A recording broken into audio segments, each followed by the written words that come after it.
ilə bağlı danışdınız və dərhal mənə zəng gəldi. Akif Nağının anası ermənidir, atası Azərbaycanlıdır dedilər. Və siz məni erməni olmaqda ittiham edirsiniz Facebook üzərindən.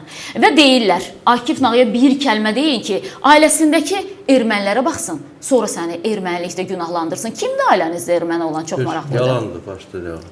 Niyə sizin haqqınızda yalan danışmağa maraqlıdırlar? Məsəl üçün deyək ki, mən tutaq ki, hansı məcbur köçkünə toxumuş. Hər kim zəng eləmiş. Görürsünüz, mən sual verirsiniz, cavab ver. Mən sizə sual verirəm, adi. Anonim lazım deyil.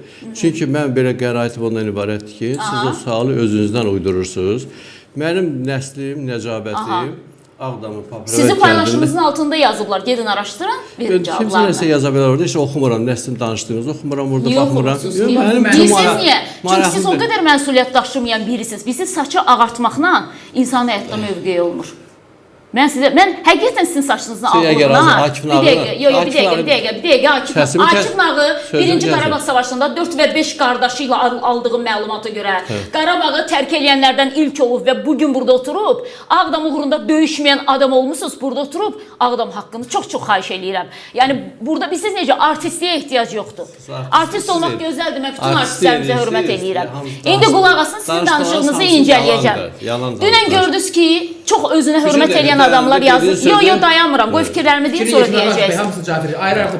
Baxıram ki, YouTube kanalınızda yazmışsınız. Mən Səidə Bəkir qızını təhqir etməmişəm. Qı yazıb nöqtə qoyub cığı yazmışam. Mən ona qadın kimi yox, qadıncıq kimi baxıram. Onda sizin evinizdəki xanımlar qı nöqtə cıqlardır da, belə çıxır. Özünüz bilərsiniz. Necə başa düşürsünüz, özünüz bilərsiniz. Yox, hər halda siz Azərbaycan qadını və deyirsiniz ki, Səidə xanıma mən qadın kimi baxmıram. Bəli. Mən sizi kimi kişilərə baxanda həqiqətən çox qeyrətli kişiyəm, həqiqətən də.